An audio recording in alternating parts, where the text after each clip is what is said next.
यह वीडियो जरा गौर से सुनिएगा।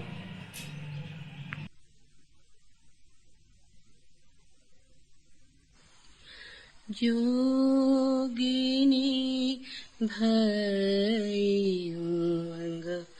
भस्म चढ़ाए,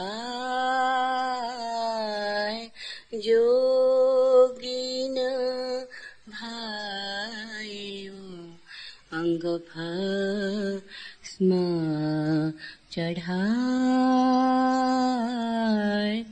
कब मोरा जियरा जुड़े हो आय, असमन लाल के मिलो में ढाया, घर आंगन मोहे कछुन सुहाय, जोगिन भाइयों अंग भस्म चढ़ाए।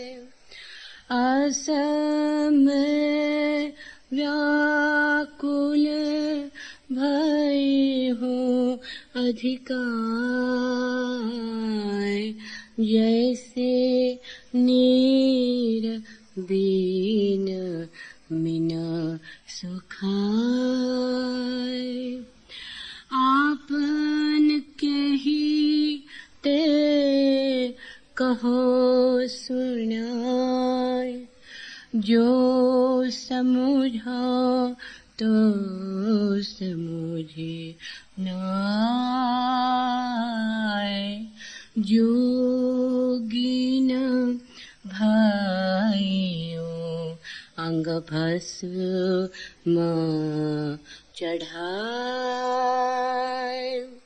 संभरी संभरी दुख आवे रोए, कस पापी कहाँ दर्शन होए, तन मन सुखित भयो मोर आय, जब इन नैनन दर्शन पाय,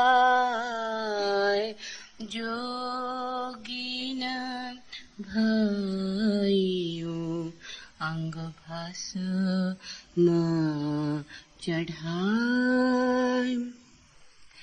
जग जीवन चरण लपटाए, रहे संग अब छूटी न जाय, रहे संग अब छूटी न जाय, जोगिनी भाइयों अंग भस्म चढ़ाए। अब की बार तारू मोरे प्यारे, बिनती करी के कहूँ पुकारे, नहीं बसी है के तो करी हारे, तुमरे अब सब बनही सवारे। अब की बार तारू मोरे प्यारे, तुम्हारे हाथ है अब सोई, और दूसरों नाही कोई, जो तुम चाहत करत सो होई, जल थल में रही ज्योति समोई। अब की बार तारू मोरे प्यारे, काहुक देत हो मंत्र सिखाई।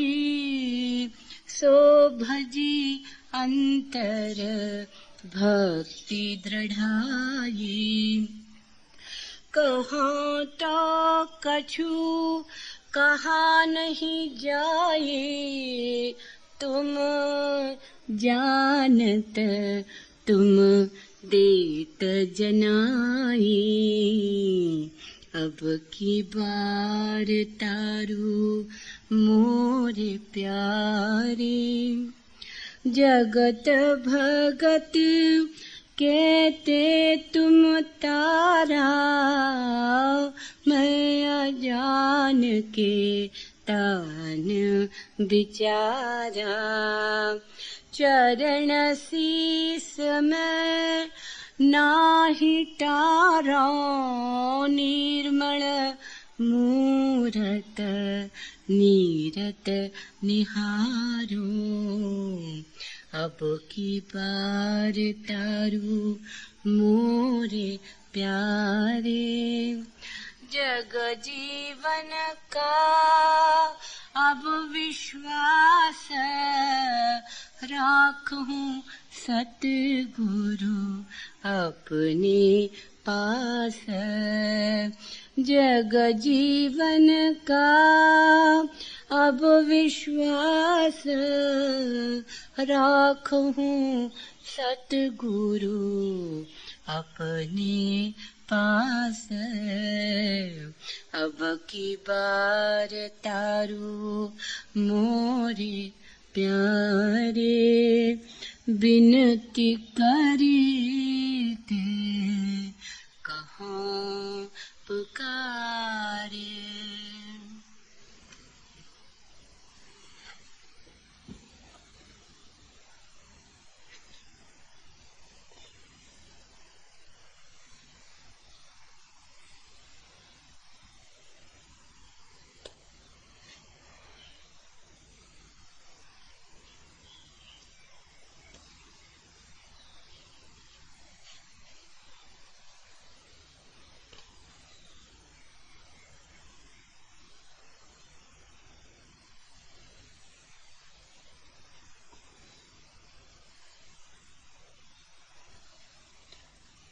मर के भी कब तक निगाहें शौक को रुस्वा करे। जिंदगी तुझको कहाँ फेंक आए, आखिर क्या करे। जख्म दिल मुमकिन नहीं तो जिस्म दिल ही वाह करे। वो हमें देखे न देखे, हम उन्हें देखा करे। ए में कुर्बां मिल गया अर्ज़े मोहब्बत का सिला। हाँ उसी अंदाज से कह दो तो फिर हम क्या करें। देखिए क्या शोर उठता है हरी में नाच से। सामने आईना रखकर खुद को एक सिजदा करें। हाय ये मजबूरियां, महरूमियां, नाकामियां। इश्क आखिर इश्क है, तुम क्या करो हम क्या करें। प्रेम का आनंद है, प्रेम की पीड़ा भी। प्रेम समाधि है, प्रेम संताप भी। संताप से सीढ़ियां बनती हैं समाधि के मंदिर की।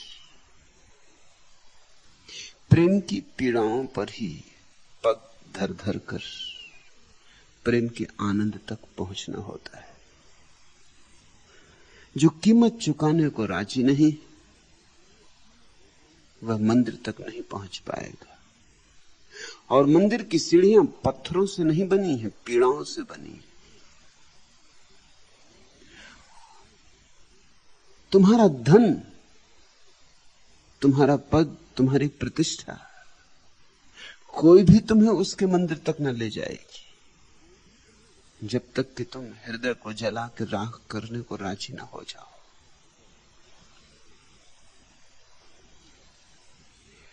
लेकिन उसके मार्ग पर झेली गई पीड़ा भी अहोभाग्य है।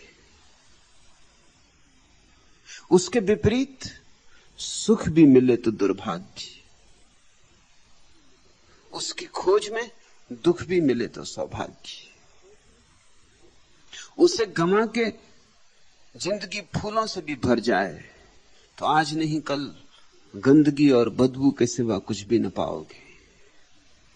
उसे खोजते हुए जिंदगी कांटों से भी भर जाए तो हर कांटा फूल हो जाएगा, अंततः फूल हो जाएगा। उसके मार्ग पर फूल ही है।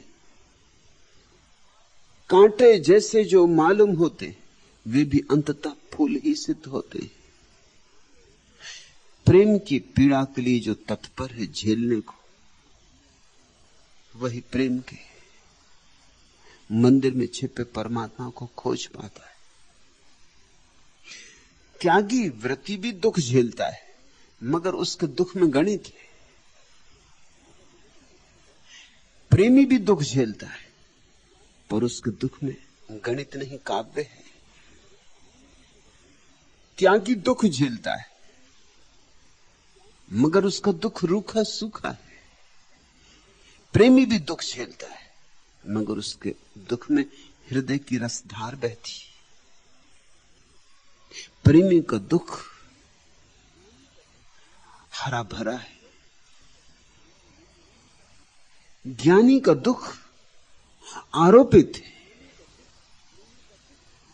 ऊपर से थोपा गया है। प्रेमी का दुख हृदय से उमकता है, और वही भेद है, और भेद बड़ा है। ऐसा भेद जिससे फिर सारे भेद पड़ जाते। त्यागी ज्ञानी दुख झेलता है, वे दुख सतह पर होते। कोई कांटों की सेज पर सोया है तो देह पर कांटे चुभते, और किसी ने उपवास किया है तो पेट भूख की आग से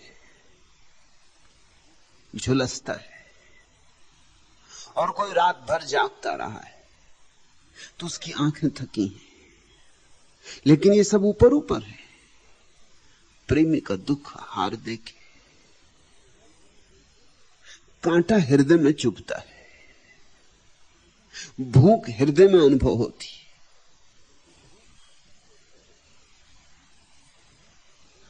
उदासी विषाद हृदय के केंद्र में उमकता है।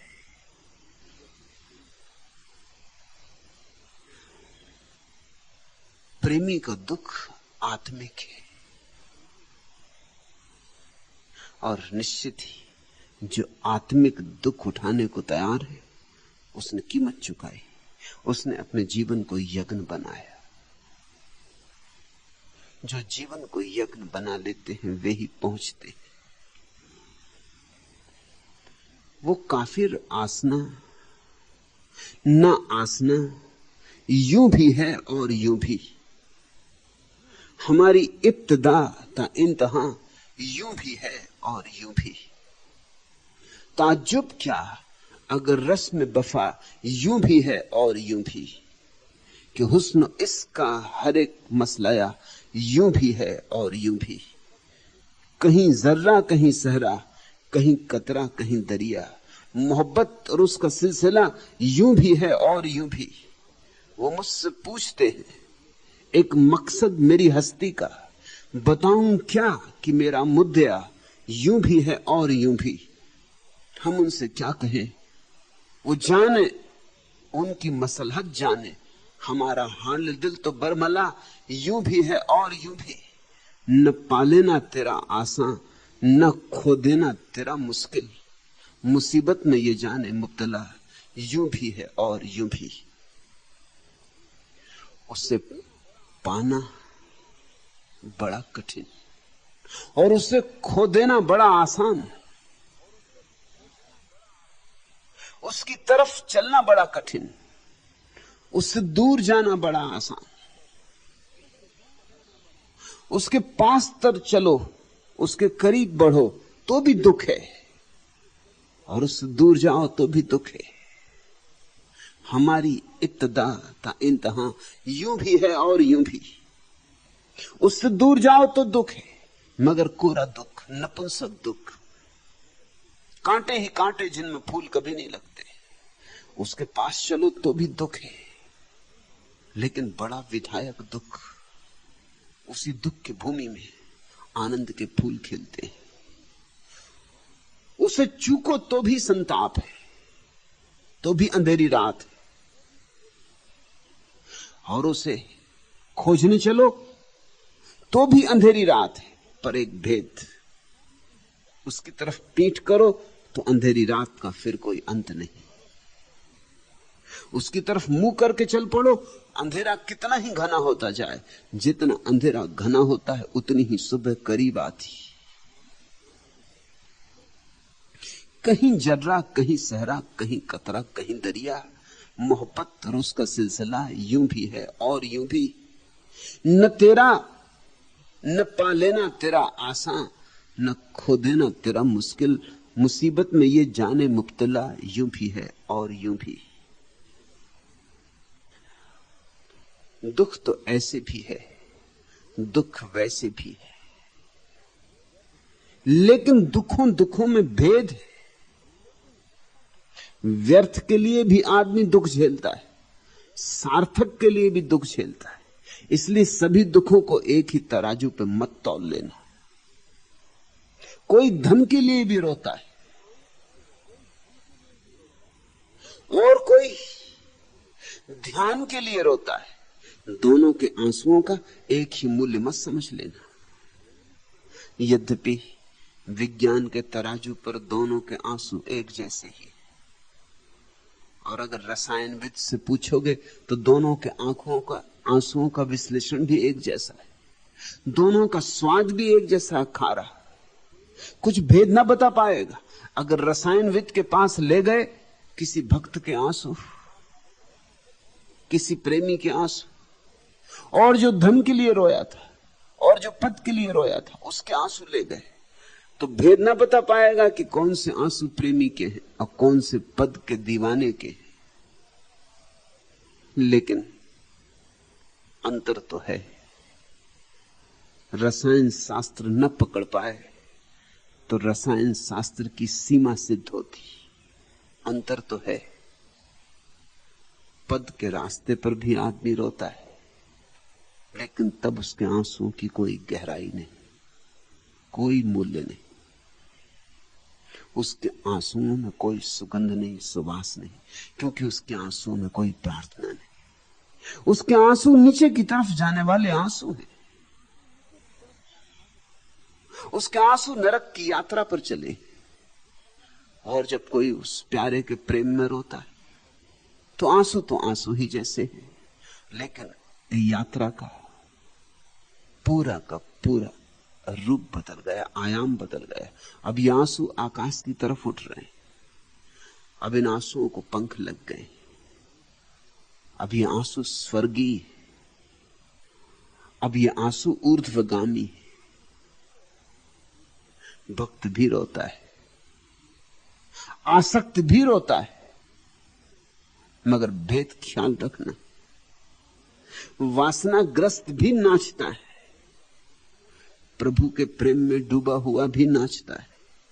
वासना का भी नशा है, प्रार्थना का भी नशा है, पर भेद ख्याल रखना, दुख और दुख एक जैसे ही नहीं होते। लेकिन एक बात तो है ही, परमात्मा के रास्ते पर भी बहुत पीड़ाएं, यद्यपि वे सभी पीड़ाएं धन्य भागियों को उपलब्ध होती। जोगिन भयु अंग भस्म चढ़ाए। जगजीवन कहते हैं, जोगन हो गई हूं, रोती हूं, पुकारती हूं, कोई उत्तर भी आता मालूम पड़ता नहीं। पीड़ा सघन होती जाती है, देह पर भस्म चढ़ा ली।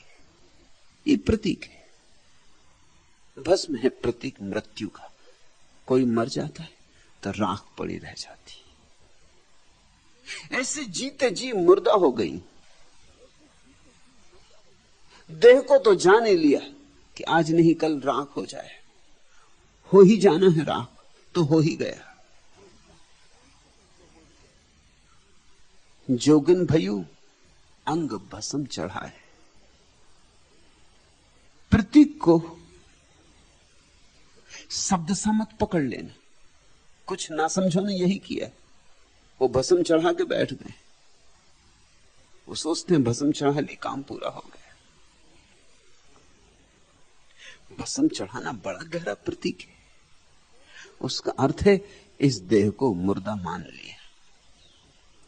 तेरे बिना ये देह मुर्दा है, तेरे बिना ये संसार मुर्दा है।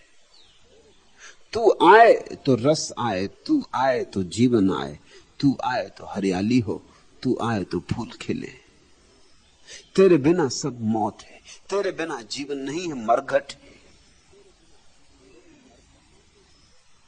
और दूसरी बात ख्याल रखना, जैसे ही परमात्मा की तरफ कोई प्रेम से भरता है, पुरुष मिट जाता है, स्त्री का आविर्भाव हो जाता है। जगजीवन पुरुष है लेकिन भाषा स्त्री की बोलने लगे। जोगिन भयू अंग भस्म चढ़ा है कि मैं जोगन हो गई हूं, अंग भस्म चढ़ा ली। प्रेम की भाषा स्त्रैण है। पुरुष आक्रामक है। वो परमात्मा की खोज पर भी निकलता है तो ऐसे ही जैसे युद्ध के लिए निकला हो,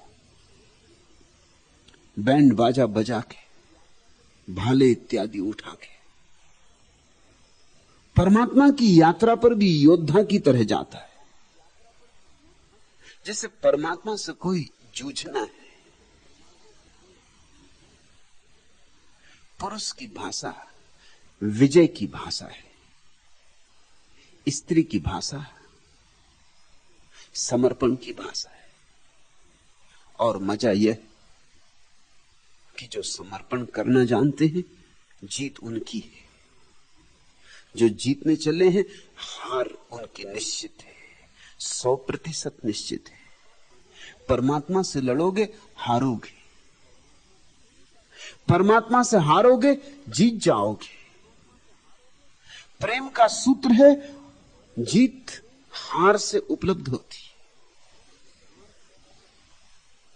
और परमात्मा के साथ तो हमारा अगर कोई भी संबंध हो सकता है तो प्रेम का ही हो सकता है। और प्रेम का गणित ख्याल रखना, कभी भूल मत जाना। हारना है वहां, अगर जीतना हो तो हारना होगा। जिस समग्रता से हार जाओगे, उसी परिपूर्णता से जीत का सहरा तुम्हारे सिर बंधेगा। जोगिन भयू अंग भस्म चढ़ाए, कब मुरा जीरा जुड़ैयो आए। खंड खंड हो गया है मेरा हृदय, टुकड़े टुकड़े हो गया है, जिसे दर्पण किसी ने पटक दिया हो पत्थर पर। कब आओगे? कब मेरे इस खंड खंड हृदय को जोड़ दोगे पुनः? कब मुझे फिर एक कर दोगे? मनुष्य अनेक हो गया है, अनेक उसकी वासनाएं हैं, इसलिए अनेक हो गया है। अनेक उसकी आकांक्षाएं, हर आकांक्षा अलग दिशा में खींचती, कोई पूरब, कोई पश्चिम, कोई दक्षिण, कोई उत्तर। मनुष्य एक ऐसी बैलगाड़ी है जिसमें सब तरफ बैल जुटे। इसलिए तो जीवन में कोई यात्रा नहीं हो पाती। यात्रा हो तो कैसे हो? एक हिस्सा पश्चिम जा रहा है, एक पूरब जा रहा है, एक उत्तर, एक दक्षिण, सब एक दूसरे के विपरीत संघर्ष में रत हैं। ऐसी बैलगाड़ी कहीं चलेगी जिसमें सब तरफ बैल जुटे हों? घसट जाएगी थोड़ी बहुत, अस्थिपंजर टूट जाएंगे, मंजिल नहीं मिलेगी। मगर ऐसा ही आदमी है। तुमने अपने मन को कभी जांचा, परखा, कभी जाग के थोड़ा देखते हो? कैसी कैसी इच्छाएं, और एक दूसरे के विपरीत। इच्छाओं में एक तारतम्य भी नहीं है, एक संगति भी नहीं, बड़ी विपरीत इच्छाएं। जैसे एक आदमी चाहता है कि मुझे सम्मान मिले, मेरे अहंकार की प्रतिष्ठा हो, दुनिया कहे कि मैं कुछ विशिष्ट हूं, एक आकांक्षा। दूसरी तरफ आदमी ये भी चाहता है लोग समझें कि मैं विनम्र हूं, लोग कहें कि यह है साधु पुरुष। ऐसा विनम्र कभी देखा नहीं गया, अहंकार का भाव ही नहीं छू गया है। अब ये दोनों इच्छाओं में कसमकस जारी रहेगी, ये एक दूसरे के विपरीत चलती रहेगी।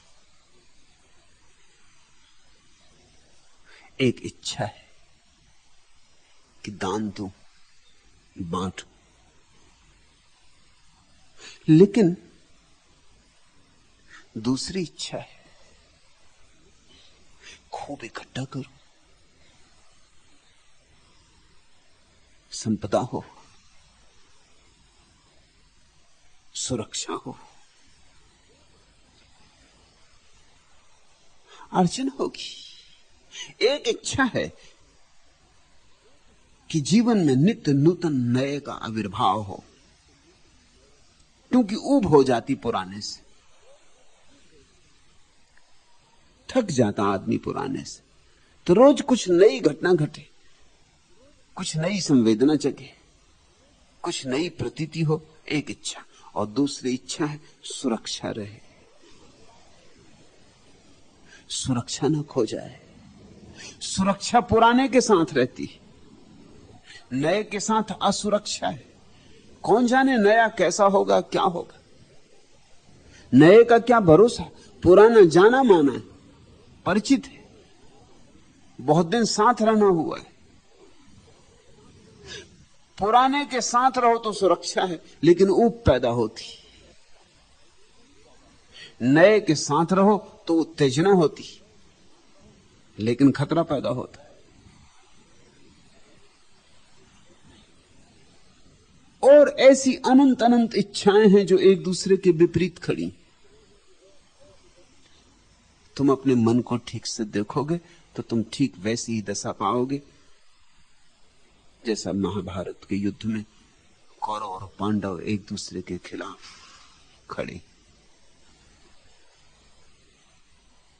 तुम्हारे भीतर महाभारत का युद्ध चल रहा है। इस तरफ भी अपने हैं, उस तरफ भी अपने हैं। एक ही व्यक्ति अनेक अनेक खंडों में बंट गया है। अखंड कैसे हो गए? वासनाओं में जीकर कोई अखंड नहीं होता। प्रार्थना अखंड करती, क्योंकि प्रार्थना एक है। परमात्मा अखंड करता है, क्योंकि परमात्मा एक है। एक की आकांक्षा परमात्मा की आकांक्षा है। उस एक का पदार्पण हो जाए। जगजीवन ठीक कहते, कब मोरा जीरा जुड़ियो आए। मैं तो टूट गया, मैं तो पारे जैसा छितर बितर हो गया। तुम्हारा परस स्पर्श न मिले तो मैं फिर इकट्ठा हूं, इसकी आशा दुराशा मालूम होती।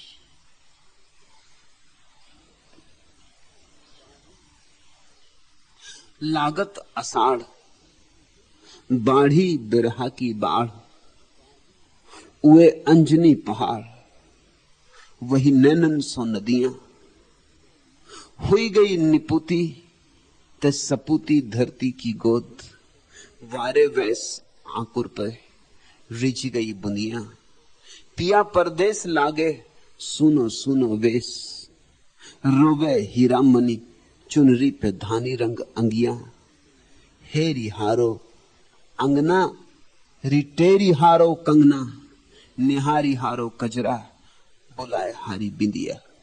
पुकारते पुकारते बहुत देर हो गई, जन्मों जन्मों से खोज रहे। हेरी हारो अंगना री टेरी हारो कंगना, निहारी हारो कजरा, बुलाए हारी बिंदिया। बुरी हार हो गई, पराजय में खड़े, टूटे बिखरे, खंड खंड, अस्त व्यस्त, एक खंडहर हो गए। आओ तुम तो फिर मंदिर बने, उतरो तुम तो तुम्हारी मौजूदगी फिर टूटे खंडों को निकट ले आए, संगठित कर दे। असमन ललके मिलो में धाय। मन में ललक तो बहुत है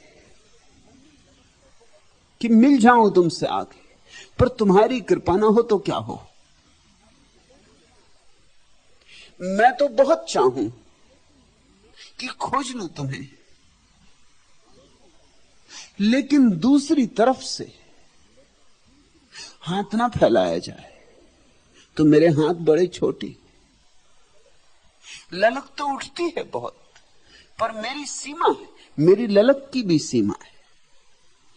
छोटा सा दिया है, लपट उठती भी है तो कितनी बड़ी उठेगी। दिए का तेल भी थोड़ा है, बाती भी छोटी है। असमन ललके मिलो में धाम, होती तो बहुत ललक है। ये मेरा मन बार बार प्रज्वलित हो उठता है, क्योंकि दिखाई पड़ रही है सारी व्यर्थता, और दिखाई पड़ रहा है सारा अपना विक्षिप्त रूप। टूट गया खंड खंड, बिखर गया सब भांति। ये सब दिखाई पड़ रहा है, ये खंडहर हो गया हूं, ये मुझे मालूम पड़ रहा है। तुम आओ तो फिर घर बसे। ललक तो उठती है, पुकारता भी हूं, लेकिन मेरी सीमा है।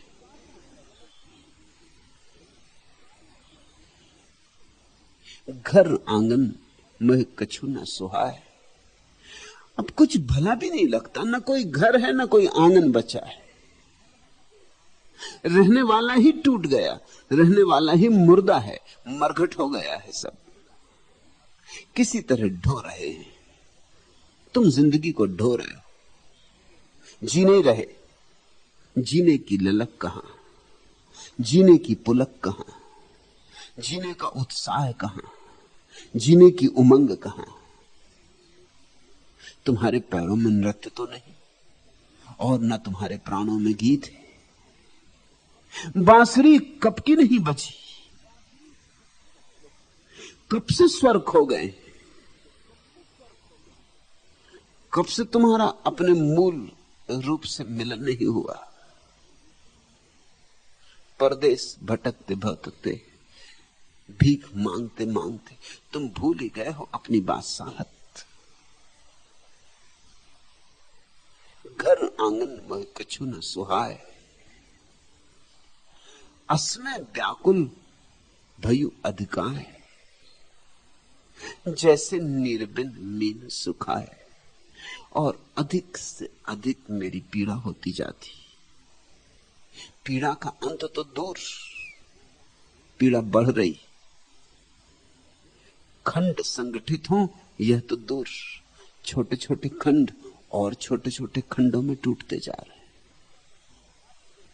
विमुक्ति आए, इसका तो सपना भी देखना मुश्किल है। विक्षिप्तता बढ़ती चली जाती है। कभी बैठ के घड़ी भर अपने मन में झांकना, और तुम पागल भीड़ पाओगे वहां विचारों की, वासनाओं की, आकांक्षाओं की। तुम खुद ही चौंकोगे कि मैं कैसा पागल हूं। ये भी कोई होना है? ये शोरगुल भीतर, ये बाजार भीतर, ये कोलाहल भीतर, क्या इस कोलाहल के रहते जीवन के रस का कोई अनुभव हो सकेगा? क्या उस कोलाहल के चलते जीवन के सौंदर्य से कुछ संबंध हो सकेगा? सत्य से कोई मिलन हो सकेगा? हालत वैसी ही है जैसे निर्बिन मीन सुखा है। जैसे किसी ने खींच ली हो सागर से मछली और डाल दी हो सूखे तट पर। जलती हो धूप, बरसती हो आग सूरज से, और मीन तड़फती हो, और मीन चाहती हो कि वापस सागर मिल जाए। जगजीवन कहते ऐसी मेरी दशा है, ऐसी प्रत्येक की दशा है। तुम चाहे मानो भी ना, क्योंकि मानने में भी तकलीफ होती है, क्योंकि मानने का मतलब होता है फिर सागर की तलाश करनी होगी। तुमने तो इस जलती हुई रेत में ही घर बना लिया है। तुमने तो इस सूरज से बरसती आग को ही अपना अस्तित्व समझ लिया है। तुम तो मान ही लिए हो कि यही है होने का ढंग, और कोई ढंग होता नहीं। अधार्मिक आदमी मैं उसको ही कहता हूं जो मानता है कि जैसी जिंदगी चल रही है बस जिंदगी की यही एक शैली है, यही एक उपाय है, और कोई जिंदगी होती नहीं। धार्मिक मैं उसे कहता हूं जो कहता है यह अगर जिंदगी है तो जिंदगी व्यर्थ है। जिंदगी का कोई और ढंग होना ही चाहिए, जिंदगी की कोई और शैली होनी ही चाहिए। मुझे भला पता ना हो तो खोजूंगा। अधार्मिक कहता है कोई ईश्वर नहीं है, उसका क्या प्रयोजन है कहने से कि ईश्वर नहीं है? उसका इतना ही प्रयोजन है कि जैसा जीवन है बस ऐसा ही जीवन है, इससे अन्यथा कोई जीवन नहीं। मत उठाओ आंखें ऊपर, ऊपर कुछ भी नहीं, कोरा आकाश है। और मत पुकारो किसी को, कोई उत्तर न कभी आया है और ना आएगा। मत खोजो कुछ और, जगत में कुछ भी रहस्य नहीं है, बस यही कूड़ा करकट, यही जिंदगी। इसी घास फूस में किसी तरह जी लो, गुजार लो 4 दिन। ये जिंदगी एक दुर्घटना है, मिट्टी मिट्टी में गिर जाएगी। यहां न कुछ पाने को है न कुछ खोने को है, एक दुख स्वप्न है। भोग लो, गुजार लो, अच्छे की बुरे। जो आदमी कहता है ईश्वर नहीं है, वो यही कह रहा है कि जैसी जिंदगी है इससे अन्यथा जिंदगी की बात मत उठाओ, क्योंकि तुम अन्यथा जिंदगी की बात उठाते हो तो फिर मुझे परिवर्तित होना पड़े। अगर सागर कहीं है तो फिर मछली कैसे रेत में घर बनाए? अगर सागर कहीं है और सागर की शीतलता कहीं, तो फिर कैसे मछली सूरज की तपती धूप को अंगीकार करे? फिर घर आंगन कुछ भी सुहाएगा नहीं। फिर एक खोज पकड़ लेगी, प्राणों को मथ डालेगी। फिर एक प्रचंड झंझावात आएगा। जीवन में अन्वेषण का जन्म होगा, संधान शुरू होगा। नेह की बूंद झरी बदरी, पसुरी पसुरी सब देह पिरानी। भीजत खीजत छोड़ी गयो, कर मीजत हो मेरी बात न मानी। सुनी अटारी कटारी लगे, सुनी अटारी कटारी लगे। सुनी कोयल कीर मयूर की बानी। गाज गिरे ऐसे मौसम पे, जहां में भीतर आग और बाहर पानी। जिंदगी अभी ऐसी है, गाज गिरे ऐसे मौसम पे, जहां में भीतर आग और बाहर पानी। बाहर ही बाहर सब रोशनी, भीतर अंधेरा। बाहर बाहर सब थोथे आयोजन शीतलता के, भीतर जलती प्रचंड अग्नि। सुनी अटारी कटारी लगे, सुनी कोयल कीर मयूर की बानी। और जब तक परमात्मा से प्यारे से मिलन नहीं हुआ, सुनी अटारी कटारी लगे, तब तक सब सुना है। समझा लो, बुझा लो, झूठे सपने देख लो, यह मेरी पत्नी, यह मेरा पति, यह मेरा बेटा, यह मेरा भाई। किसी तरह बुलाए रखो अपने को संग साथ में, समझाए रखो, मगर ये सब समझ मौत आएगी, उखाड़ जाएगी। ये कागज की नावें डूब जाएंगी, इनके सहारे कोई कभी पार नहीं हुआ है। सुनी अटारी कटारी लगे, सुनी कोयल कीर मयूर की बानी।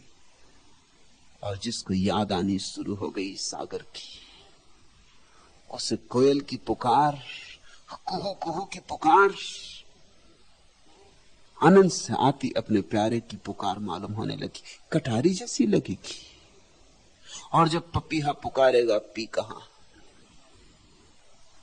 तो उसके प्राणों में भी पुकार उठेगी कि पी कहां। प्यारे को खोकर हम जी रहे हैं, सागर को खो के मछली पड़ी है।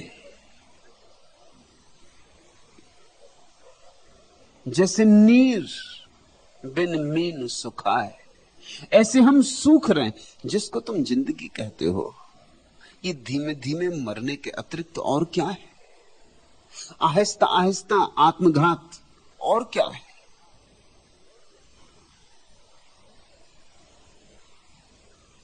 सत्संग में अगर कभी तुम्हें एक आध बूंद का अनुभव हो जाए तो तुम्हें सागर की याद आने लगे। इसलिए सत्संग सरोवर है, भक्ति स्नान। नेह की बूंद झरी बदरी, पसुरी पसुरी सब देह पिरानी।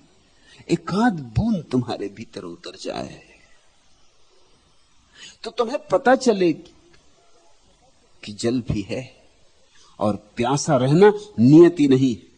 अगर तुम प्यासे हो तो तुम्हारा ही उत्तरदायित्व है। तुमने तलाश सरोवर की नहीं की है। यहीं इसी जमीन पर, यहीं तुम्हारे बीच ऐसे लोग सदा रहे हैं, सदा हैं, सदा रहेंगे, जो तृप्त हो गए, जो सूख नहीं रहे, जो रोज हरे हो रहे, जिन्हें परम जीवन मिल गया है, जिन्हें ऐसा जीवन मिल गया है जिसका कोई अंत नहीं आता, जिन्होंने शाश्वत को पहचाना है, जिनके हाथ परमात्मा के हाथ में पड़ गए और जिन्होंने अपने हृदय को उसके हृदय में डुबा दिया है, जिन्होंने अपनी बूंद को उसके सागर में उतर जाने दिया है। आपन के ही ते कहूं सुना है, जो समझो तो समझ ना आए। जब जीवन कहते हैं मैं रोऊं भी तो किसके सामने रोऊं? समझेगा कौन? लोग हंसेंगे, क्योंकि लोगों ने तो जिंदगी बना ली, घर आंगन में ही सब समाप्त हो गया। सारा आकाश उन्होंने अपना आंगन समझ लिया है और अपने घर को सारा अस्तित्व मान लिया है। तड़फ रहे हैं, सड़ रहे हैं, गल रहे हैं, सूख रहे हैं, लेकिन यही उनकी जिंदगी की परिभाषा है। आपन कहते कहो सुना है। मैं किसी से कहने भी जाऊं अपनी पीड़ा तो किससे कहूं? इसलिए तो भक्त ने प्रार्थना खोजी। प्रार्थना की खोज के बुनियादी कारणों में एक कारण यह है कि किसी और से कहने का कोई अर्थ नहीं मालूम होता, तो परमात्मा से ही कहने के सिवा और कोई उपाय नहीं है। तो भक्त उसी से कह लेता, उसी के सामने रो लेता, आंसू बहा लेता, निवेदन कर लेता। उत्तर आए या ना आए ये सवाल नहीं।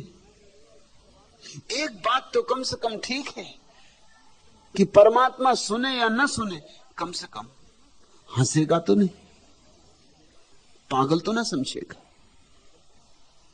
उत्तर ना भी आएगा तो चलेगा, लेकिन इस जगत में किसी से अगर कहो तो लोग हंसेंगे। धार्मिक आदमी को देखकर लोग सदा हंसे। हंसी उनकी आत्मरक्षा है। हंसते हैं क्योंकि उन्हें डर पैदा होता है कि हो ना हो, कौन जाने यह आदमी सही हो।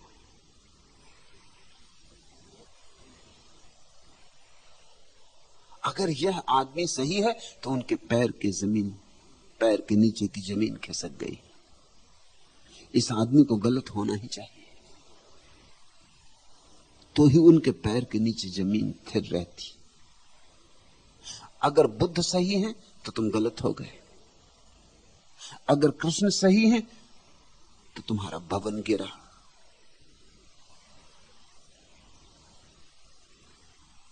तुम दोनों सही नहीं हो सकते साथ साथ।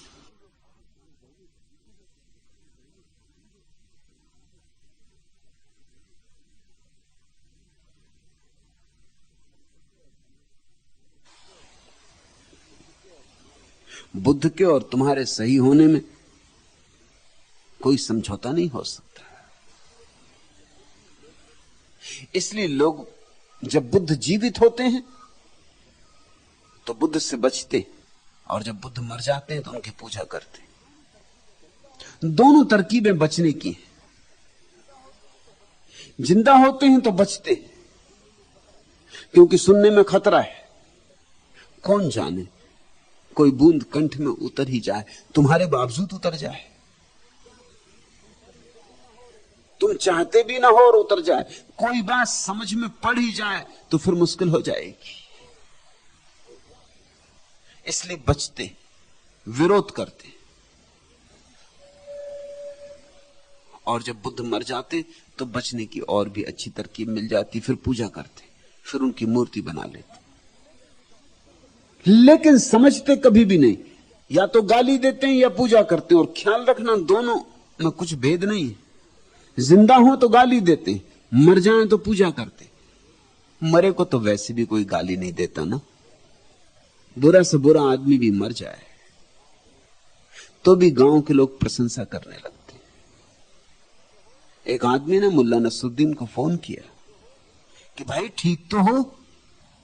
नसरुद्दीन ने कहा कि ऐसा पूछने का कारण? और उस आदमी ने फिर पूछा कि कहां से बोल रहे हो? नसरुद्दीन ने पूछा कि बात क्या है, मामला क्या है? उस आदमी ने कहा कुछ नहीं, गांव में लोगों को तुम्हारी प्रशंसा करते सुना, तो मुझे शक हुआ कि कहीं मर तो नहीं गए, क्योंकि यहां जब कोई मर जाता तभी लोग प्रशंसा करते। मैंने सुना है एक गांव में एक आदमी मरा। उस गांव का बड़ा उपद्रवी आदमी था। ऐसे तो नेता था, नेताजी कहलाता था, मगर नेताजी जैसे होते, बड़ा उपद्रवी था। गांव उससे परेशान था।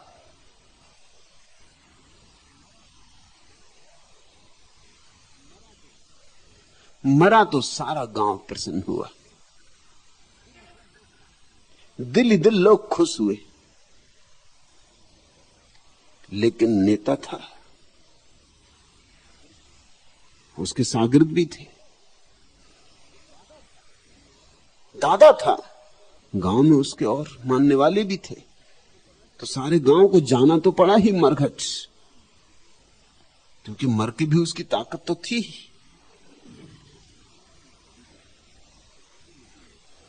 उल्लू भी मर जाएं तो औलाद तो छोड़ ही जाते।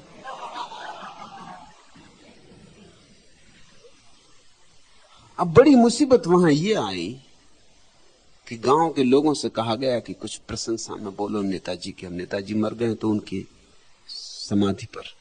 तो लोग एक दूसरे का मुंह ताके, लोग बहुत सोचें कि बोले क्या इसकी प्रशंसा। ऐसा तो कभी इसने कुछ किया ही नहीं था जिसकी प्रशंसा की जा सके। आखिर जब कोई उपाय ना हुआ तो गांव के एक पंडित जी को लोगों ने कहा, आप ही कुछ, आप शास्त्र के ज्ञाता हैं, वेद पुराण के ज्ञाता हैं, आप ही कुछ ऐसी बात कहो कि मामला टले। कुछ तो कहनी पड़ेगा, मर गया आदमी तो उसकी प्रशंसा में कुछ दो शब्द तो कहो। पंडित ने खड़े होकर कहा कि नेताजी चले गए,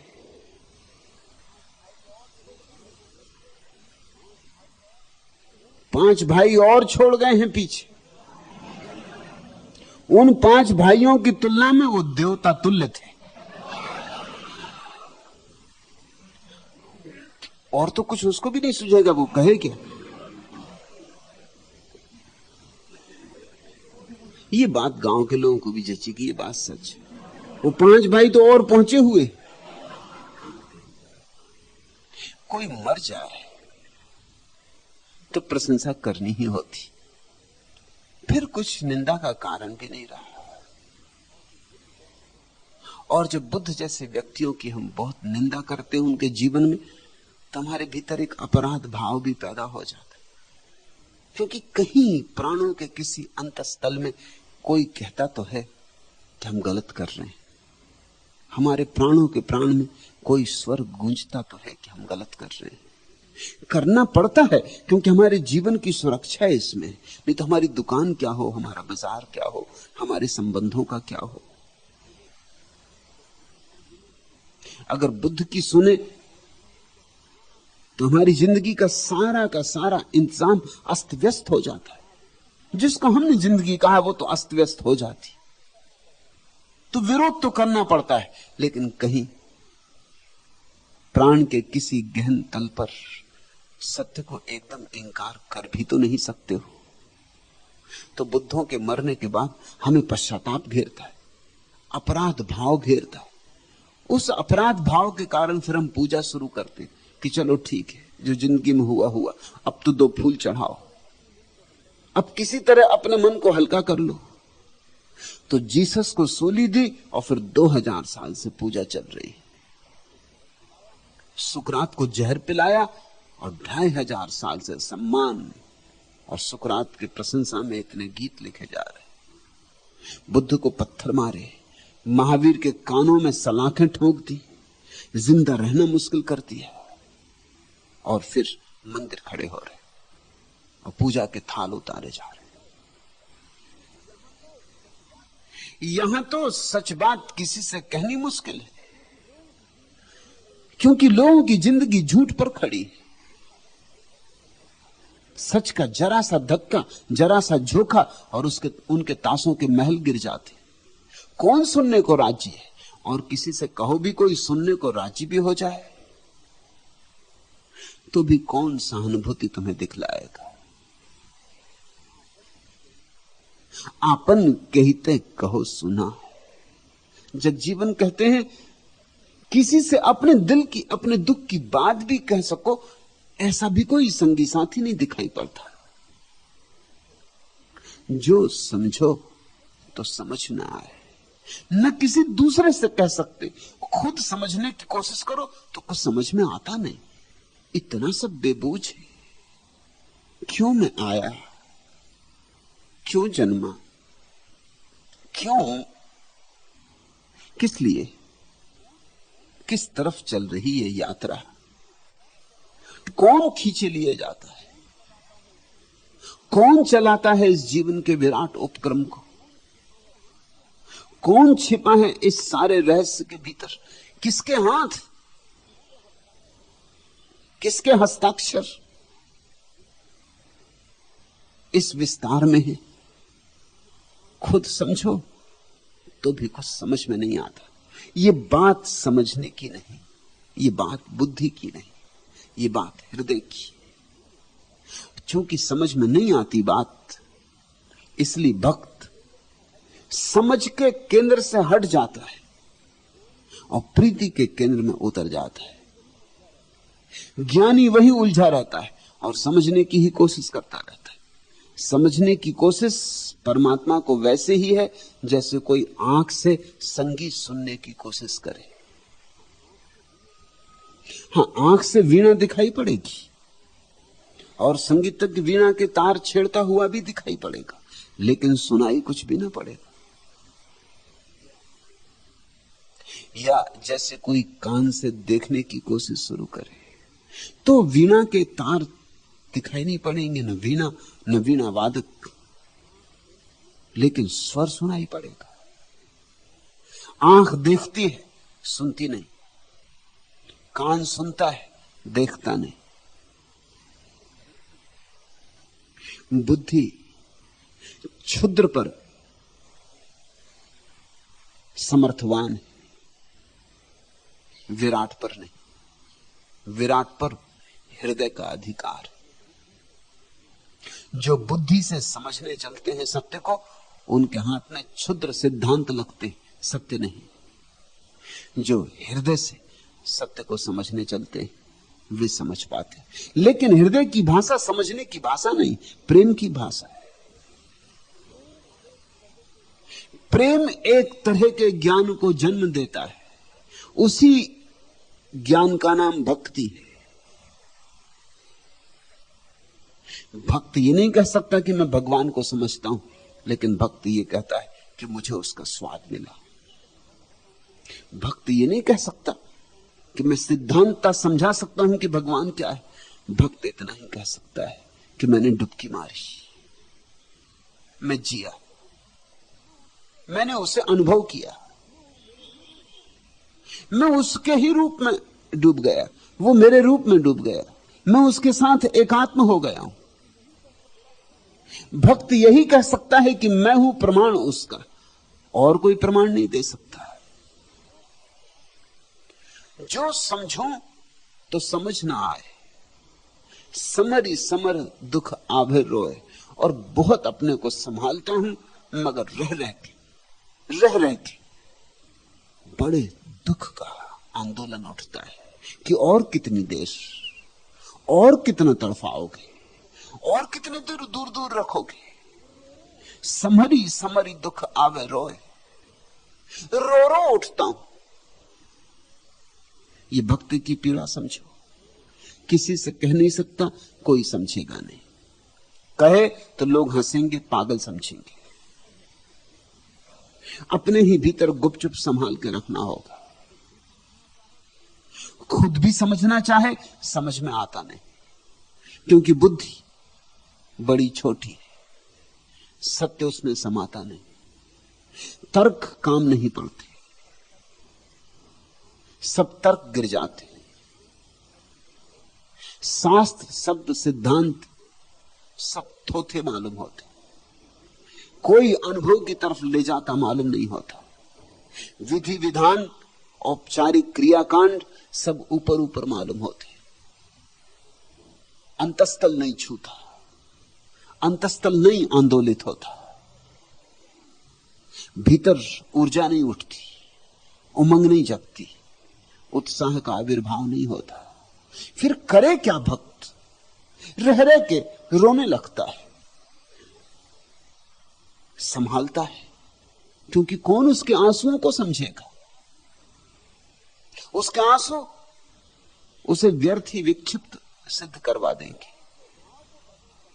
कौन उसके भाव को पहचानेगा? भाव को पहचानने वाले समृद्ध लोग कहां? उसके भाव को सम्मान दे सके ऐसे शालीन लोग कहां? जहां कोड़ी कोड़ी के लिए लोग टूटे मर रहे हैं, जहां क्षुद्र क्षुद्र पदों के लिए संघर्ष चल रहा है, वहां परमात्मा के लिए कोई रोएगा? कौन समझेगा ऐसे? लोग कहेंगे गया काम से, होश संभालो। लोग कहेंगे ये क्या कर रहे हो, भटक जाओगे। अपने को वापस दुनिया में लाओ। किन कल्पनाओं के जाल में खोए जाते हो? कह भी नहीं सकता, रो भी नहीं सकता। पराए तो पराए, अपने भी पराए हो जाते। पत्नी को परमात्मा का भाव जगे पति से नहीं कह सकती, पति को जगे पत्नी से नहीं कह सकता। अपने जो हैं, इतने निकट जो हैं, वे भी ऐसी बातें नहीं समझेंगे।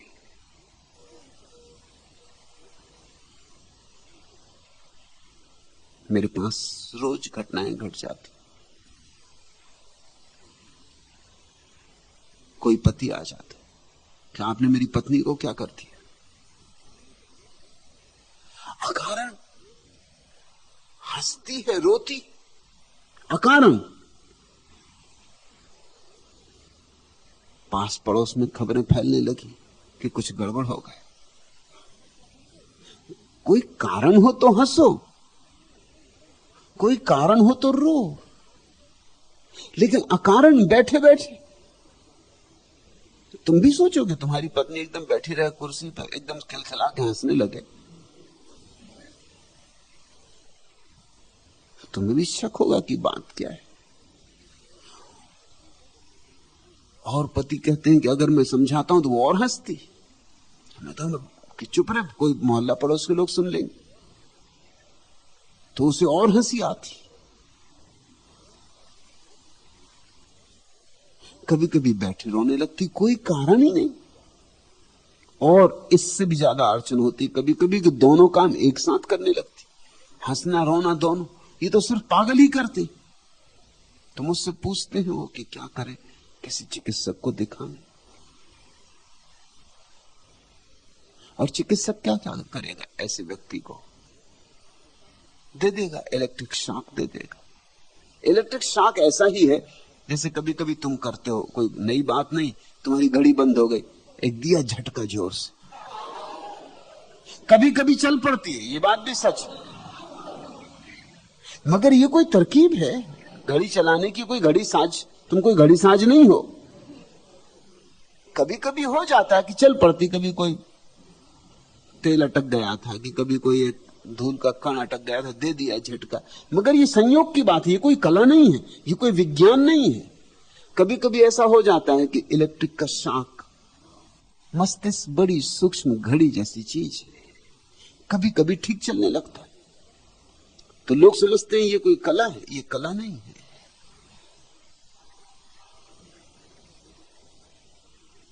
इससे तुम कुछ वैज्ञानिक उपक्रम नहीं कर रहे हो, सिर्फ असमर्थता घोषित कर रहे हो कि हमारी समझ में कुछ नहीं आता, चलो कोशिश करके देख ले, दें एक जोर का धक्का, शायद चल जाए। और जिन जिन के पास घड़ी है सभी को यह अनुभव होगा कि आदमी जरा ठोंक पीट के सोचता है कि अगर चल जाए तो बचे घड़ी साज के पास जाने से। और कभी कभी चलती भी है, मगर कभी कभी चलना अनायास है, 100 में 99 मौकों पर नहीं चलेगी। और खतरा भी है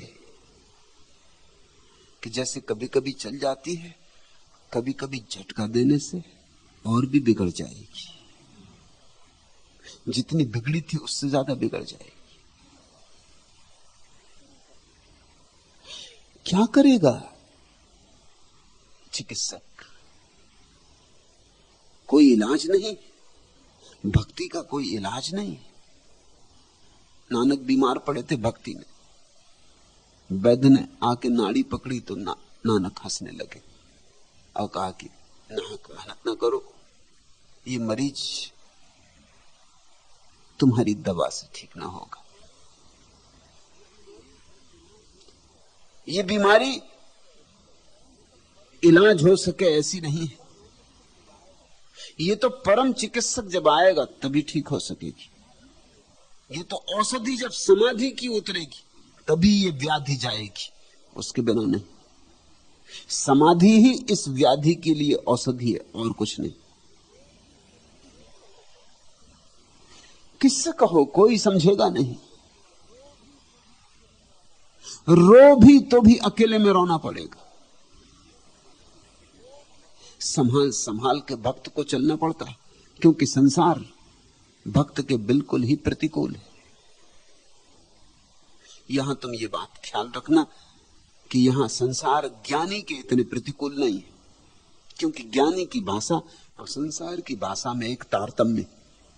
ज्ञानी गणित और तर्क की भाषा बोलता है, वही भाषा बाजार की है। ज्ञानी बाजार की भाषा से भिन्न भाषा नहीं बोलता, उसकी तर्क सरणी वही है।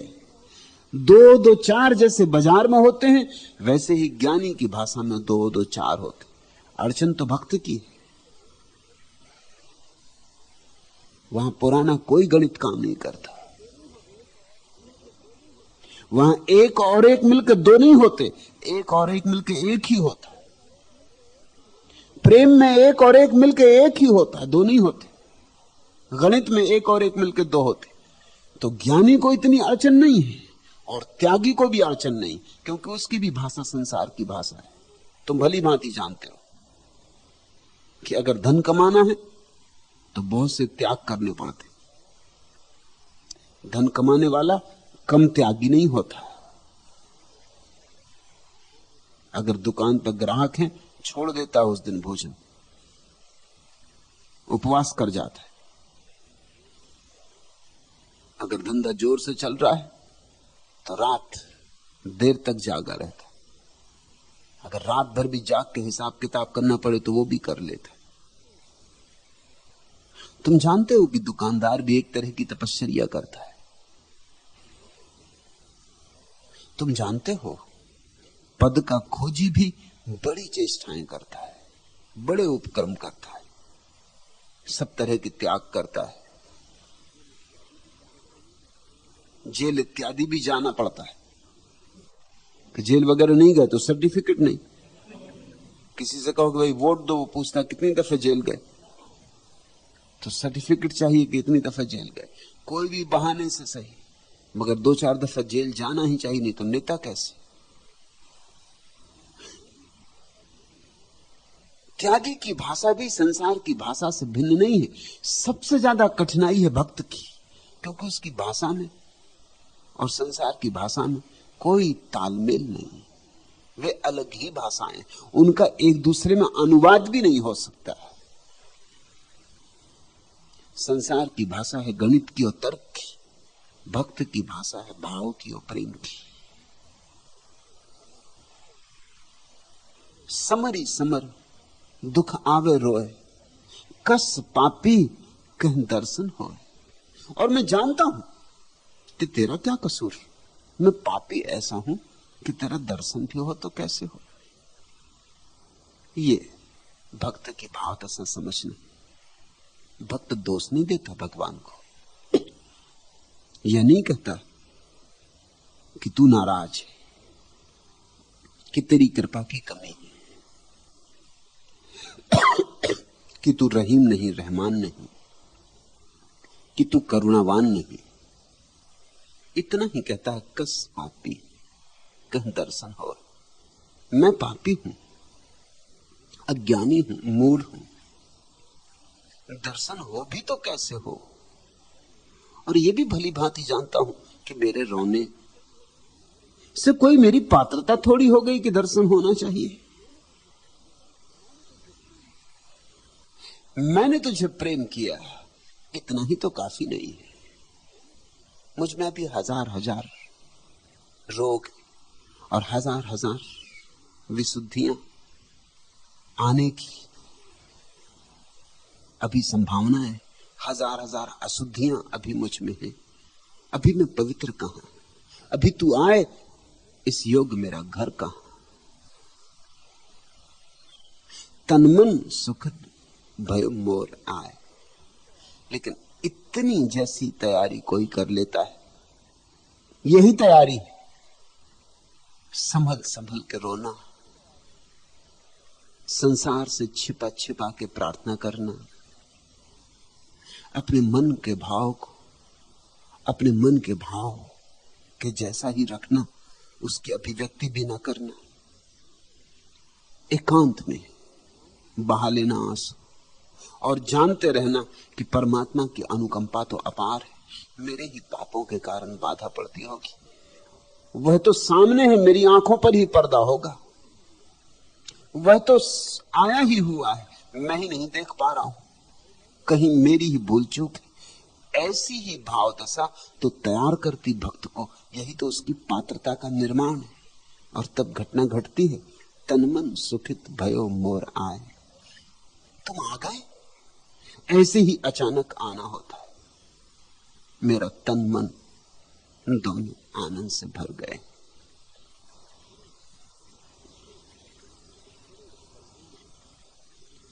तेरे जल्बों में गुम होकर और खुद से बेखबर होकर, तमन्ना है कि रह जाऊं जसर तापा नजर होकर। हिजाब अंदर हिजाब जलवा अंदर जलवा क्या कहिए, बला में फंस गए उस सांप पाबंदे नजर होकर। कहां जाती है मिलकर ओ निगाहे नाच बेपर्दा, मेरे पहलू में रह जा लज्जते दर्दे जिगर होकर। लताफत मानिए नजाराए सूरज सही, लेकिन धड़कना दिल का कहता कि वो गुजरे इधर होकर। पहले साफ साफ समझ में आता भी नहीं, मगर गंध तो आ जाती, स्पष्ट दिखाई भी नहीं पड़ता, पर धुंधली छाया तो अनुभव में आ जाती। पैर दिखाई ना भी पड़े, पग ध्वनि तो सुनाई पड़ जाती।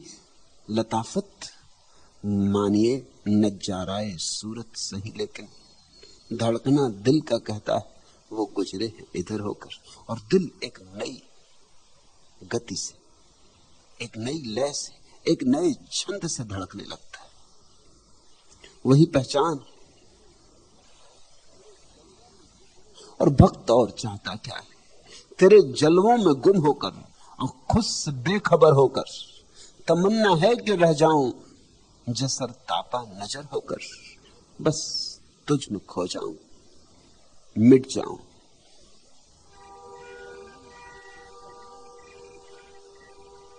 तनमन सुखित भयो मोर आए, जब इन नैनन दर्शन पाए। आ गए तुम, भरोसा नहीं आता। अनंत अनंत प्रतीक्षा के बाद अचानक ज्ञानी को तो भरोसा आ जाता है निश्चित ही, क्योंकि उसने सारे उपाय किए। उसे तो कठिनाई अगर कोई थी तो एक थी कि परमात्मा अभी तक आया क्यों नहीं, क्योंकि मैंने सब तो किया जो करना चाहिए। उसको शिकायत थी। ज्ञानी के सामने जब परमात्मा आए तो उसे कोई आश्चर्य नहीं होता। वो तो मानता है कि मैं दावेदार हूं, होना ही चाहिए था। भक्त आश्चर्यचकित होता, अवाक होता, क्योंकि भक्त जानता मैं तो पापी था, मेरा सामर्थ्य क्या, मेरा बल क्या। और तुम आए, तुम मेरी नजर में आए। हजारों कुर्बतों पर यूं मेरा महजूर हो जाना, जहां से चाहना उनका वहीं से दूर हो जाना। निकाबे रू ए नादीदा का अज खुद दूर हो जाना, मुबारक अपने हाथों हुस्न का मजबूर हो जाना। सरापा दीद होकर गर्क मौजे नूर हो जाना, तेरा मिलना है खुद हस्ती से अपनी दूर हो जाना। मोहब्बत क्या है, तासीर मोहब्बत किसको कहते हैं, तेरा मजबूर कर देना, मेरा मजबूर हो जाना। यकायक दिल को हालत देखकर मेरा तड़प उठना, उसी आलम में फिर कुछ सोचकर मसरूर हो जाना। जिगर वो हुस्न एक सुई का मंजर याद है अब तक, निगाहों का सिमटना और हुजूम नूर हो जाना। क्या है भक्त की ये अनुभूति, मोहब्बत क्या है, तासीर मोहब्बत किसको कहते, तेरा मजबूर कर देना, मेरा मजबूर हो जाना। भक्त दावेदार नहीं, भक्त तो सदा जानता है कि जब भी तुम मिलोगे मैं अपात्र ही था, मिले तो तुम अपने प्रसाद से मिले, अपनी अनुकंपा से मिले, मेरी पात्रता से नहीं। तुमने मुझे मजबूर कर दिया, तुमने मुझे झुका ही दिया। मुझे तो अपनी तरफ से झुकना होता तो शायद मैं झुकता भी नहीं। मेरी अकड़ ऐसी, मेरा अहंकार ऐसा। मोहब्बत क्या है, तासीर मोहब्बत किसको कहते, तेरा मजबूर कर देना, मेरा मजबूर हो जाना। ये मेरे बस की बात नहीं थी कि मैं झुक जाता, तूने मजबूर कर दिया। तू आया और तूने मुझे अपने में डुबा लिया।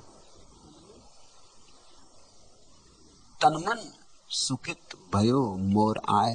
और ख्याल रखना, जगजीवन कह रहे हैं मन तो आनंदित हुआ ही है, तन भी आनंदित हुआ है। भक्त के मन में तन और मन में भेद नहीं है।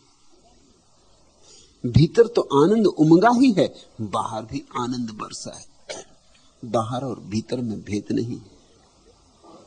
चैतन्य तो नाच ही उठा है, लेकिन पदार्थ भी आंदोलित हुआ है। भक्त के मन में चेतना और पदार्थ में भेद नहीं। जग जीवन चरणन लपटाए, रहे संग अब छूट न जाए। बस अब इतनी कृपा और करो, मैं तो तुम्हारे चरणों में लपट जाऊंगा, मगर मुझ पर मुझे भरोसा नहीं।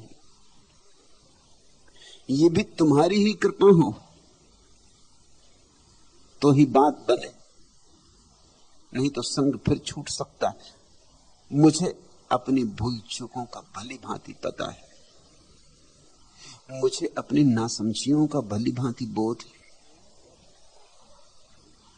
ज्ञानी को अपनी पात्रता का अहंकार होता है, भक्त को अपनी अपात्रता का बोध होता है। इसलिए भक्त की विनम्रता असीम है। जब जीवन चरणन लपटाए, मैं तो चाहता हूं कि तुम्हारे चरणों में लपटूं तो फिर कभी छूटूं नहीं। अब तुम्हारे चरण मिल गए, लपट जाऊं, सदा लपटा रहूं। लेकिन ख्याल रखना, रहे संग अब छूट न जाए। ये मेरे बस के बाहर है। तुम ही ध्यान रखना कि कहीं ये संग जो बना है छूट न जाए। तुम्हारी कृपा से बना, तुम्हारी कृपा से बना रहे।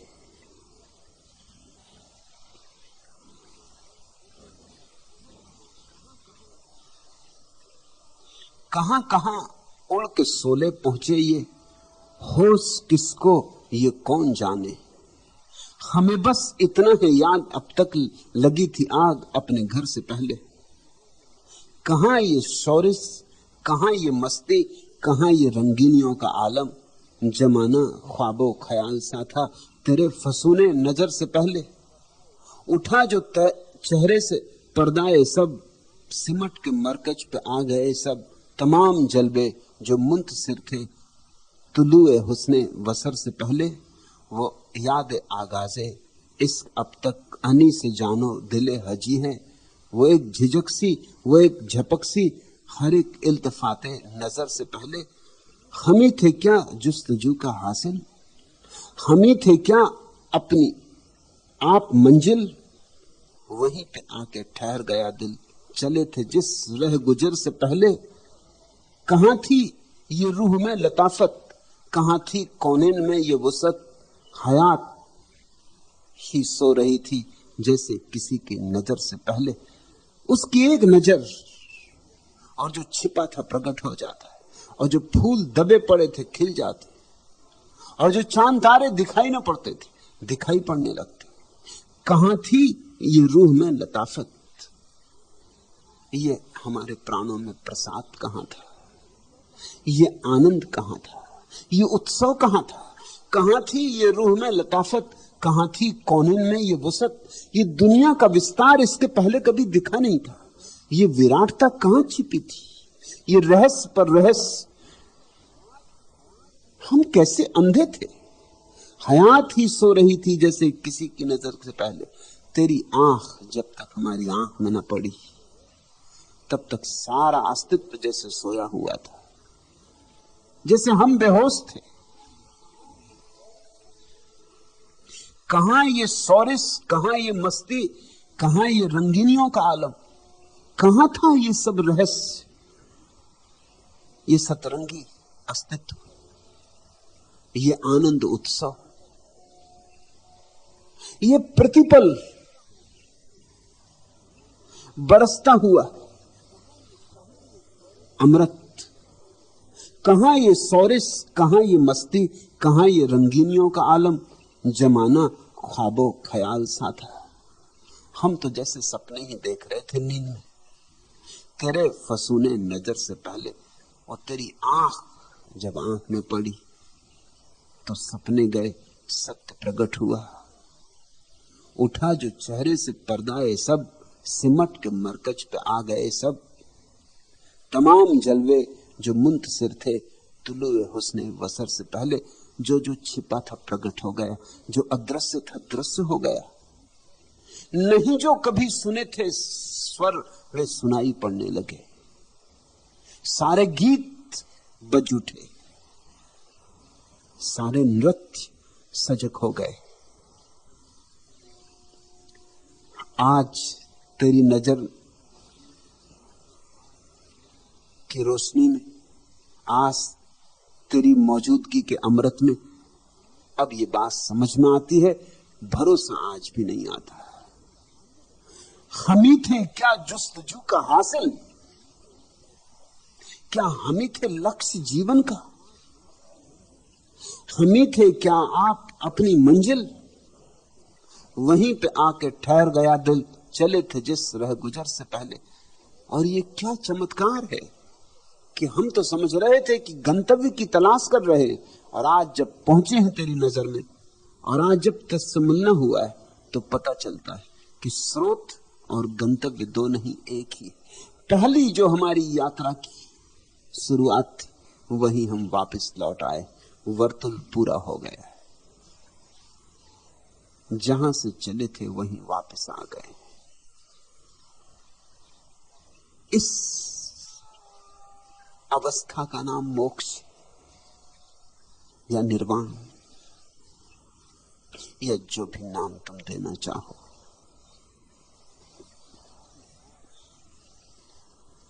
अब की बार तारू मोरे प्यारे, विनती करके कहूं पुकारे।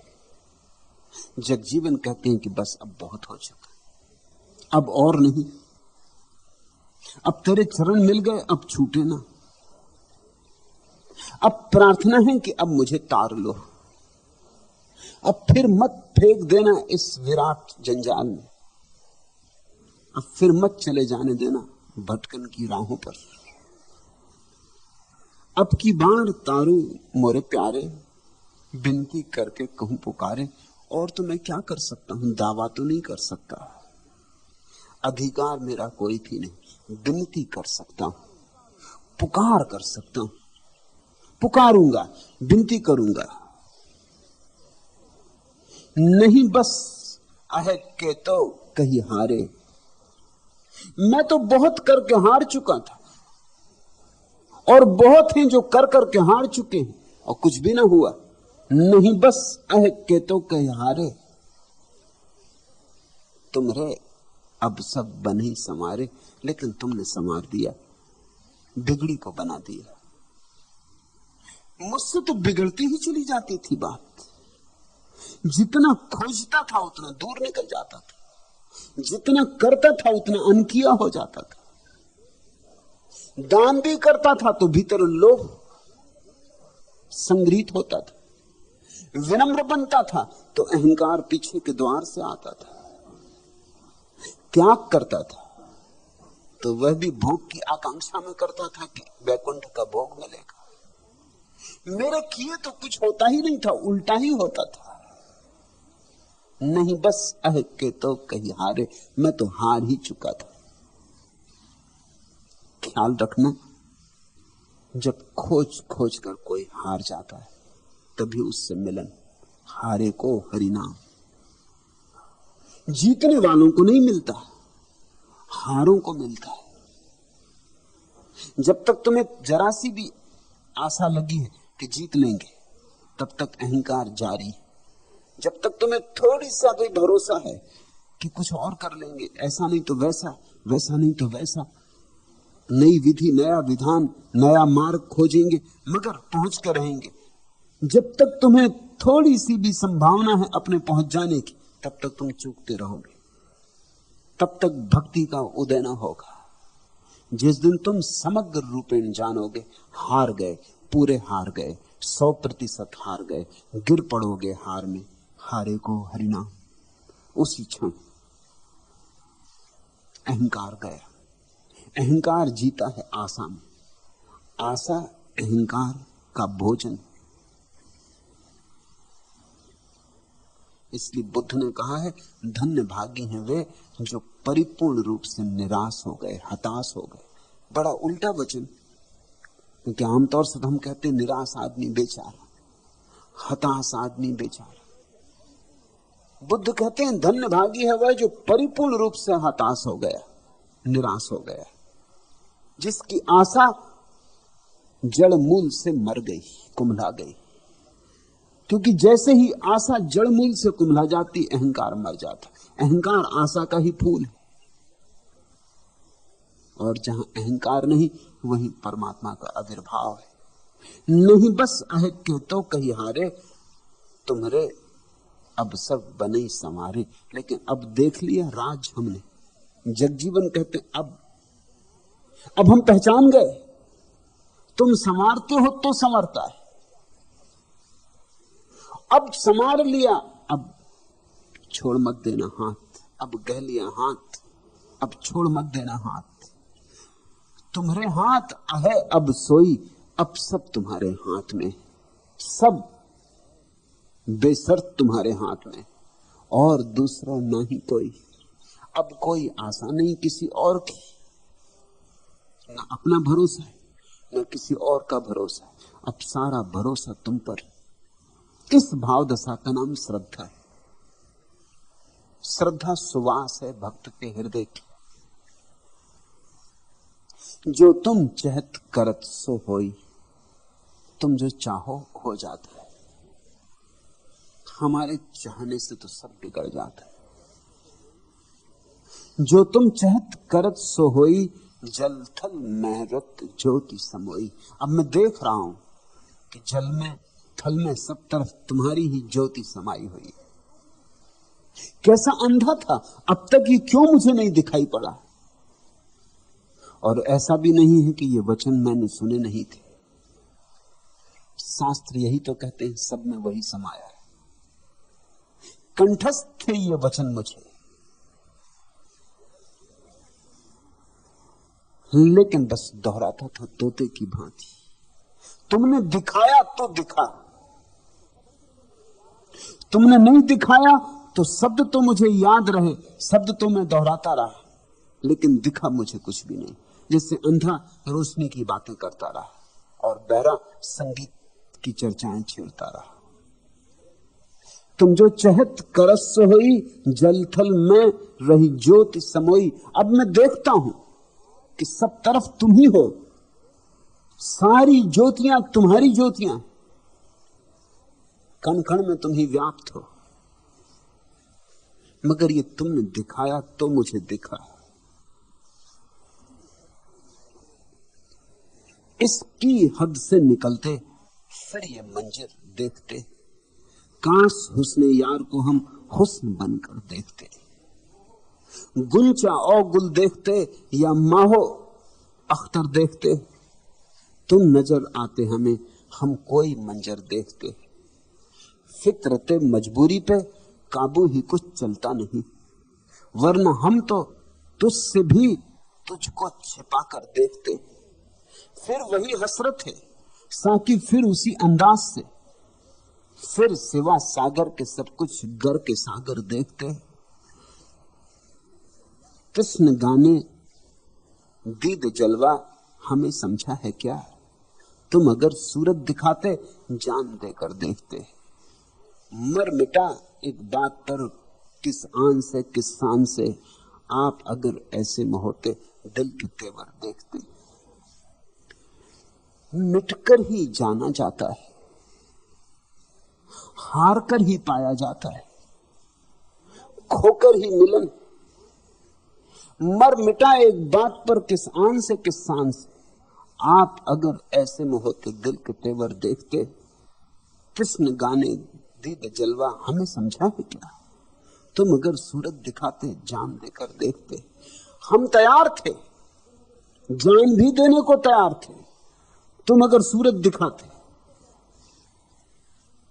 मगर वो हमारी शर्त बनती थी, वो हमारा सौदा था। लेकिन जिस क्षण हमने अपने को गंवाया, तुमने सूरत दिखाई। हम तो तैयार थे सब कुछ गंवाने को भी, लेकिन जब कोई गंवाने को तैयार होता है तो भी अहंकार शेष रहता है। कहता मैं सब गंवाने को तैयार हूं, दिखाओ, दर्शन दो, प्रत्यक्ष हो जाओ।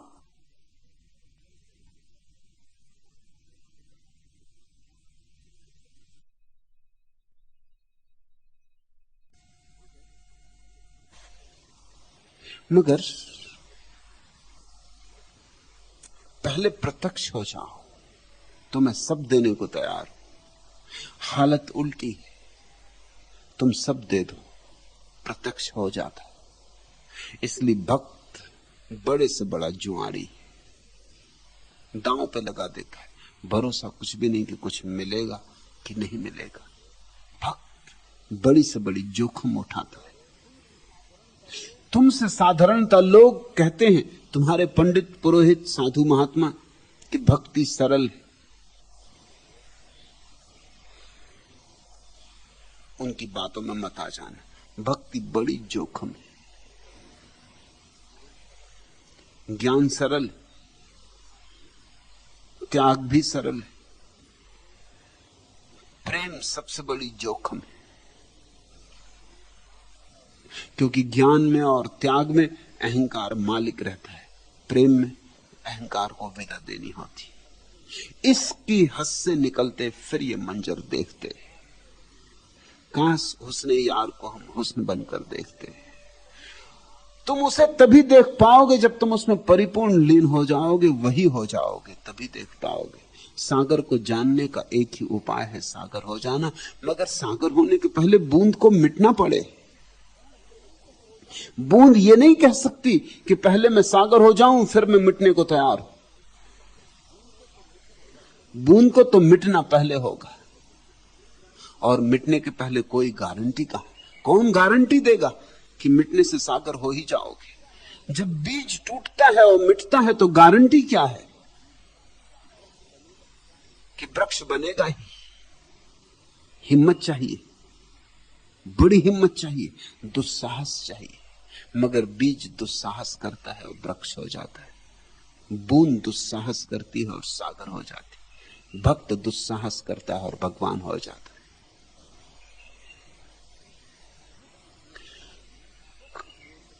काहुक देत हो मंत्र सिखाई, सो भजी अंतर भक्ति दड़ाई। सब तुम्हारे हाथ में।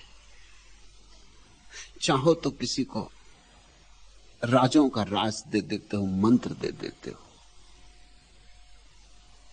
चाहो तुम्हारी अनुकंपा हो तो वर्षा हो जाती है, सब कलमस धुल जाता है। काहो देत हो मंत्र सिखाई, सो भज अंतर भक्ति दृढ़ाई। और किसी के भीतर तुम्हारी अनुकंपा से मंत्र का जन्म होता है और अंतर भजन शुरू हो जाता है। अंतर भजन बाहर से सीखा हुआ नहीं। जैसे परमात्मा किसी के हृदय को छेड़ देता, तारों को छेड़ देता, उसके हाथ तुम्हारे हृदय को गुदगुदा जाते। कहूं तो कछु कहा नहीं जाई। जगजीवन कहते ऐसा तुमने मेरे साथ किया। अब मैं ये लोगों से कहना भी चाहता हूं तो कह नहीं पाता। मैं कहता हूं उसी ने मंत्र दिया, कोई मेरी मानता नहीं। मैं कहता हूं वही आया, उसी ने मेरे हृदय को गुदगुदाया, कोई मेरी मानता नहीं। मैं कहता हूं वही आया, उसने मेरे हृदय तंत्री के तार छेड़ दिए। ये वही गा रहा है, कोई मेरी मानता नहीं। कहो तो कछु कहा नहीं जाई, तुम जानत तुम देत जनाई। तुम ही जानते हो और तुम ही जब जना देते हो तब कोई जानता है। से सब व्यर्थ ही भटकते। बड़े से बड़े पंडित भी अज्ञानी ही हैं। जब तक तुम नहीं जना देते तब तक कोई भी कुछ नहीं जानता। जो अपने से ही जानने की चेष्टा में लगे वे अंबार लगा लेंगे सूचनाओं के, शास्त्रों के पहाड़ों के नीचे दब जाएंगे। मगर पहाड़ खोद के उनको चूहा भी मिल जाए इसकी संभावना नहीं। उनके हाथ कुछ भी न लगेगा, राख ही राख। तुम जानत तुम देत जनाई, इस प्यारे वचन को हृदय में संभाल के रख लेना। ये मंत्र है, तुम जानत तुम जे देत जनाई, मेरे जानने से नहीं। तुम जनाओ, तुम जगाओ, तुम चेताओ। तुम चैतन्य हो, तुम चेता सकते हो। तुम जानते हो, तुम जना सकते हो। तुम पूर्ण हो, तुम मेरे भीतर पूर्ण को भर सकते हो। मैं शून्य हूं, मैं शून्य के भांति कितना ही दौड़ता रहूं, कुछ भी ना होगा। आदमी अकेला रहे रिक्त है, परमात्मा साथ हो भरा है।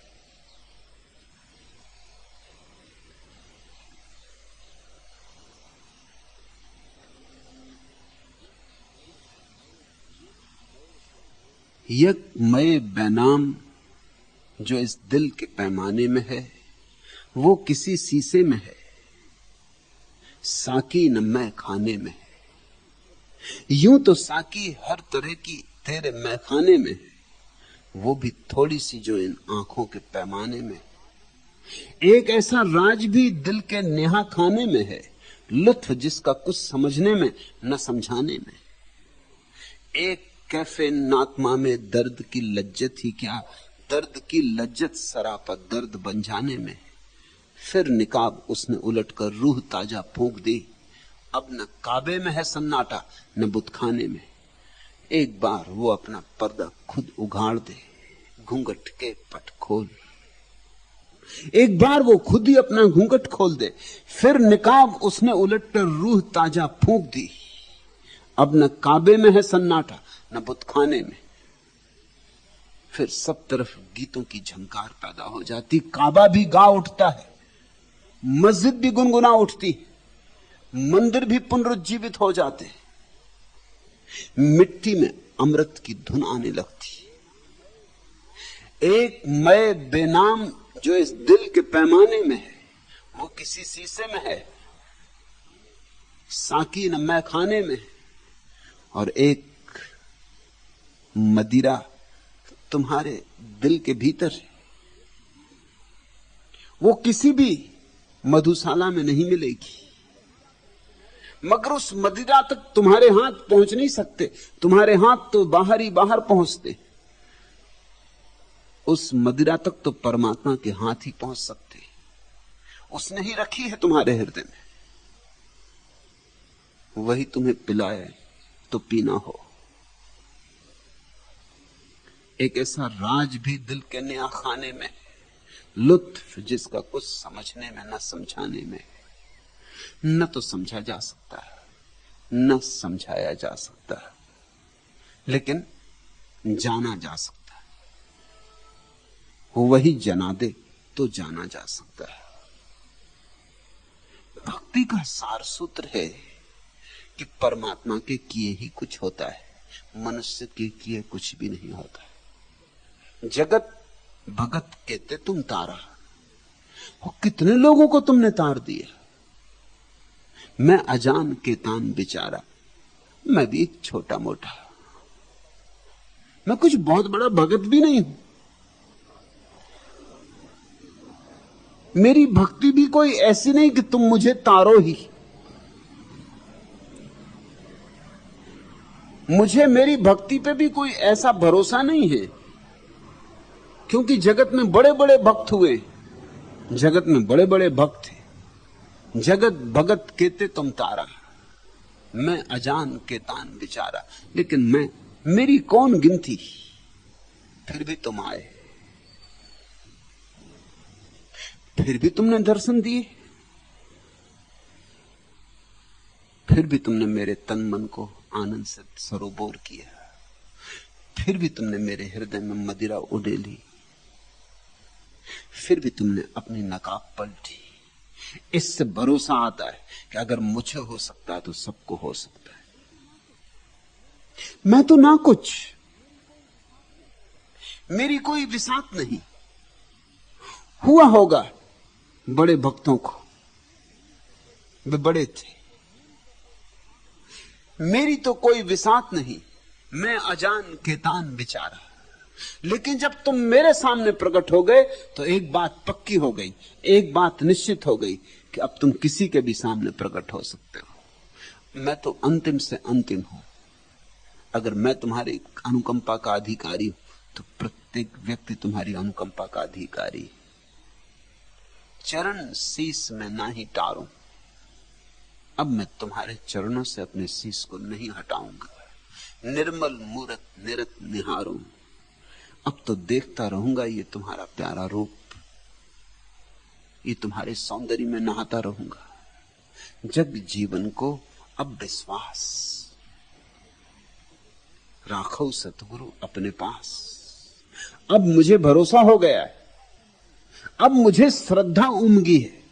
जग जीवन को अब विश्वास, अब तक मुझे विश्वास नहीं था कि मैं भी पार हो सकूंगा।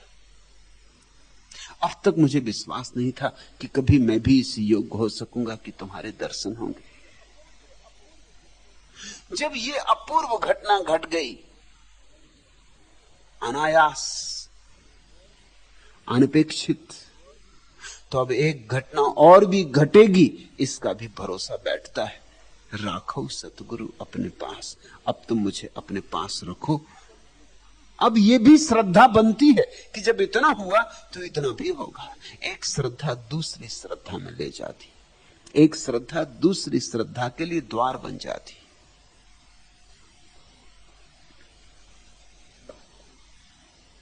निगाहों का मरकज बना जा रहा हूं, मोहब्बत के हाथों लुटा जा रहा हूं।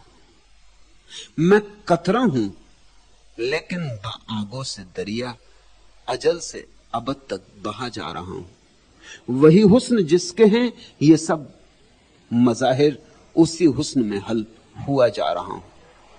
न जाने कहां से न जाने किधर को, बस एक अपनी धुन में उड़ा जा रहा हूं।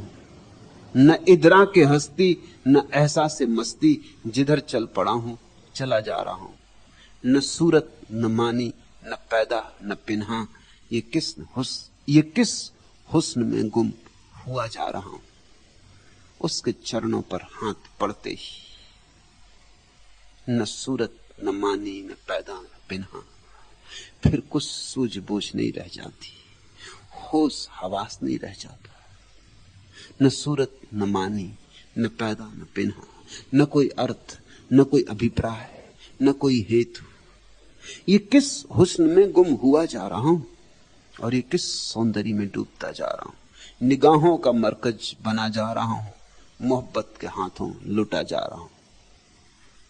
धन्य भागी हैं वे जो प्रेम के हाथ लुट जाएं। मैं कतरा हूं लेकिन बागों से दरिया हूं, तो एक छोटी सी बूंद, एक कतरा, लेकिन सागर ने मुझे अपनी गोद में ले लिया है। मैं कतरा हूं लेकिन बागों से दरिया अजल से अबद तक बहा जा रहा हूं। अब तो शाश्वतता मेरी है, प्रारंभ से अंत तक सब मेरा है, अनंतता मेरी है। मैं कतरा हूं लेकिन बागों से दरिया हूं, तो बूंद, लेकिन ये सागर की गोद में जो पड़ गया हूं, तो अब सीमा नहीं है मेरी, अब असीम।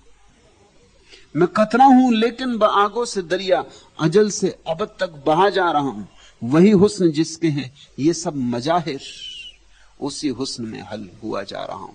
और जिस सौंदर्य से ये सारा अस्तित्व परिव्याप्त है, उसी में डूबता जा, उसी में पिघलता जा रहा हूं, उसी में लीन होता जा रहा हूं। न जाने कहां से न जाने किधर को, बस एक अपनी धुन में उड़ा जा रहा हूं। न इदरा के हस्ती न एहसास मस्ती, जिधर चल पड़ा हूं चला जा रहा हूं। न सूरत न मानी न पैदा न पिन्हा, ये किस हुस्न में गुम हुआ जा रहा हूं। भक्त की पराकाष्ठा है गुम हो जाना, भक्ति की पराकाष्ठा है लीन हो जाना, तल्लीन हो जाना। जैसे बूंद सागर में लीन हो जाती, जरा भी भिन्न नहीं रह जाती, कोई सीमा का भेद नहीं रह जाता। उस अभेद में ही भक्त भगवान हो जाता है। अनल हक अहम ब्रह्मास्मि। आज इतना है।